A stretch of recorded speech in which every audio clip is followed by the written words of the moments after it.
की गाडी तिकडनं आले ना तुम्ही समजा रस्ता आणून दे मला साहेब समजायला की आता आपण बघताय हे बघा हे जर नसतं ना त्या बाजूचा चाक आहे ना त्या गळून पडलाय आणि ह्या बाजूचा चाक आहे ना ह्या मातीत घुसालाय आणि ही गाडी तो ड्रायव्हरला खरं तर ड्रायव्हरचा सत्कार करायला पाहिजे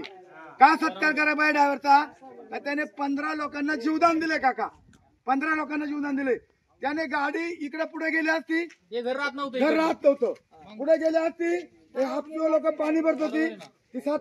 4-5 लोक ती हापतीने सपाट होत होती म्हणजे पहिला प्रथम मी या ड्रायव्हरचा सत्कार करणार आहे कोण ड्रायव्हर आहे त्याला ते बोलून घ्या खरं त्याला धन्यवाद देतो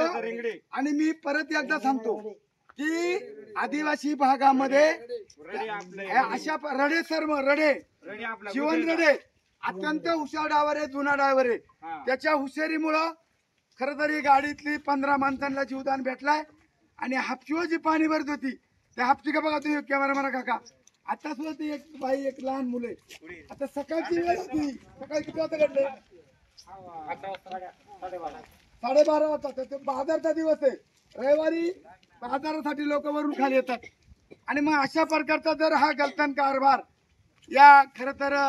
एसटी महामंडळाचा जर असेल तर याचा मी डायरेक्ट निषेध करतो आणि या अधिकाऱ्यांनी इथून पुढच्या भविष्य काळामध्ये काका कुठल्याही प्रकारची गाडीचा ब्रेक तपासल्याशिवाय गाडी तपासल्याशिवाय वरमावळ पाठवून नवीन गाड्यामध्ये आम्हाला गाडी पाहिजे नाहीतर आम्ही मात्र रस्ता रोको आंदोलन केल्याशिवाय राहणार नाही अशा प्रकारचा जाहीर माझा विचार आहे रस्त्याच्या बाबतीमध्ये माग संदीप भाऊंनी काकांनी बातमी केली त्या ठेकेदाराने इतका चुकीचं काम केलं पार्वताबाई का तो रस्ता त्यांनी रस्ता एका बाजूला आणि मोर एका बाजूला समजायला ही एसटी